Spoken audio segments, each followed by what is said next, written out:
স্বদেশ লিখেছেন আহসান হাবিব। এই যে নদী, নদীর জোয়ার নৌকা সারে সারে, একলা বসে আপন মনে বসে নদীর ধারে।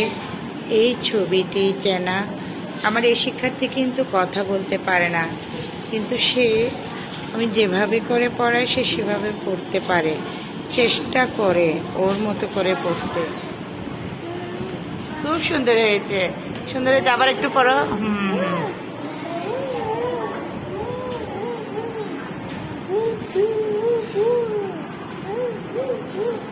খুব সুন্দর, খুব সুন্দর। তাসফিয়ার জন্য হাততালি।